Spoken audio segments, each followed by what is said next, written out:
Alright, Brandon, I want to make a separate video here going over your training file. So when you open it up, the first tab here is called Intro, and it's just got some basic information about the coaching, a lot here on communicating with me and following the program, and here about consistency. The next section over here just talks about exercise variations, because sometimes in the training I'll put something generic for a accessory exercise to let you pick based on what you have access to at your gym, and what you want to do that day. If maybe something is taken up, and you can rotate exercises every week or every month, however you want to do it. It's not that important. The more important part is doing the exercises, and over time that volume will add up. So I just have stuff, for example, for triceps, chest, biceps, and with all this stuff you can also vary it based on what kind of grip you use, if it's an overhand or underhand, what kind of tempo you use, if it's slow on the way down and up, or maybe going slower in one direction and explosive in the other one. You can also do a pause and a harder portion. So lots of different variations you can do on top of all these that I've listed. If there's anything else that you want to try out or something like that, you can always email me, and I'll let you know where I think it falls under, or whether I think it's a good idea or not. Here I just have a RPE chart, so you can just go over for the accessory exercises, help give a better guide of what's RPE 10 or a 9 or 8, and basically anything under a 6 is kind of useless for us in powerlifting, so that's all. I just went up to 6, and then over time I add in more stuff here, just things that I think will be helpful. The second tab here is the athlete profile. So this is information that you put into the sign up form, about your squat, bench, and deadlift, training restrictions, height, body weight, age, your maxes, your next competition. If you have any goals, you can put in here whether you want to qualify for a certain meet, or if you want to hit a certain total, you can add that in. And also under notes, you can also add in if you have any kind of days you need to take off, or vacation or whatever like that. That way we can plan around it. Here this is just gonna track the volume for squat, bench, and deadlift throughout the different blocks. And here I also broke it down by week. So this one is week 1, and then there's week 2, which I haven't done, 3 and 4, which I also haven't done. So that's why it's all the same. But for right now, you can just see that you're doing the most volume on bench press, followed by squat, and then the least amount of deadlift, which is typical for powerlifting training. Then you come over here, and this is your training for the first 4 weeks. So you can see here's week 1, and then I'll start putting in week 2, 3, and 4 down here. And then once we get through that, I'll create a new tab called Training 2, and I'll start over again with the next 4 weeks.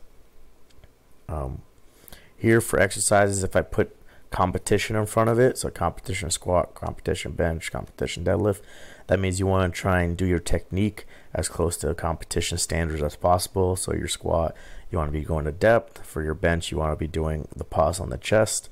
For deadlift, you want to make sure you're locking out every rep and going to a complete stop on the ground for every rep. Then the variations will be whatever it's listed. So here's touch and go, so you won't be doing the pause. For here, it's a 2-count pause, pausing as low to the ground as possible. And then here's the accessory work I was talking about. For the accessory work, you'll have the sets, the reps, and the RPE as a guide for the first set. So you would do whatever exercise you want. For example, cable tricep push downs, you'll do 8 reps. So let's say it's RP 6, so it's too easy. Go up and weight, do 8 reps again. It's a 7, so that becomes your first set. And then you stay at that same weight for 2 more sets and do it regardless if the RP goes up to 8 or whatever. As you do your workouts here, you can just check mark completed session. That just helps you and me keep track of where you are, and so I can keep track of when to adjust the training or put in more training in there. Going over the basic template just to start out is you're squatting 2 times a week on days 1 and 3. Benching here also 2 times a week on 1 and 3, and then deadlifting on a separate day 2 and 4. The reason I separated that way is just because of the time constraint of 2 hours per session.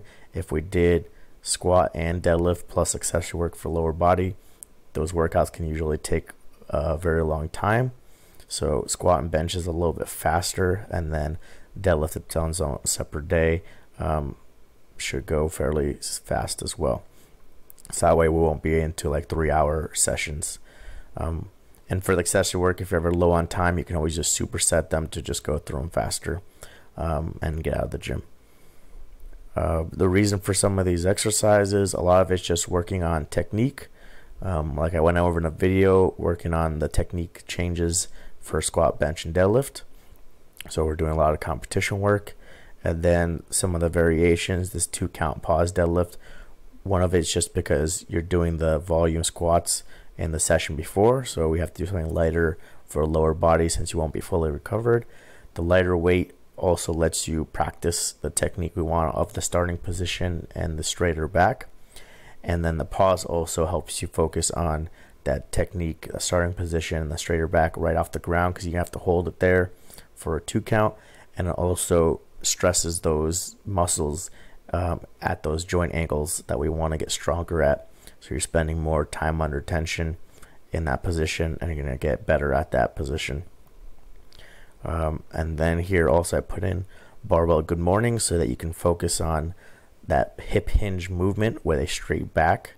So that kind of movement pattern helps you kind of figure out a little bit the adjustments that you need to make for your sumo deadlift.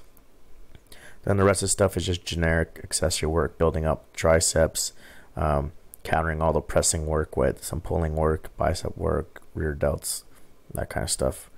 And the progression so far is just the intro week, so we're just doing not a whole lot of sets, doing 6s and 4s for the most part. And then we'll go and we'll start building on it for weeks 2, 3, and 4. Here on the schedule tab gives a little guide of how the training is going to go into the meet week. So here you see intro week 1, and then try and do 4 weeks of volume. So we're going to try and increase the volume, going from 3 sets of 6 to 3 sets of 8, 4 sets of 6, 5 sets of 5, that kind of stuff like that, building up the volume. And then later on we'll transition into higher intensity and PQ for this meet. So this is kind of where we'll keep track of stuff. We can keep track of any top sets we do or singles to see throughout time how the numbers are progressing. If you have any kind of, like I said, days you have to take off vacation, we can put that in there as well. And then these other tabs you don't have to really worry about. This is just a RPE chart. If you want to see like a max, if you did 1 rep at RPE 8, you can give you a guide of what percentage it is, just to kind of keep track of your estimated 1 rep max if you want. And then this last one is just there for me to track the volume as in building the training blocks. So that's your training file. So hopefully everything went well with doing day 1 today. And then I will start building out the rest of the weeks this week so that you can go through and take a look at everything. All right, hope that helps you out.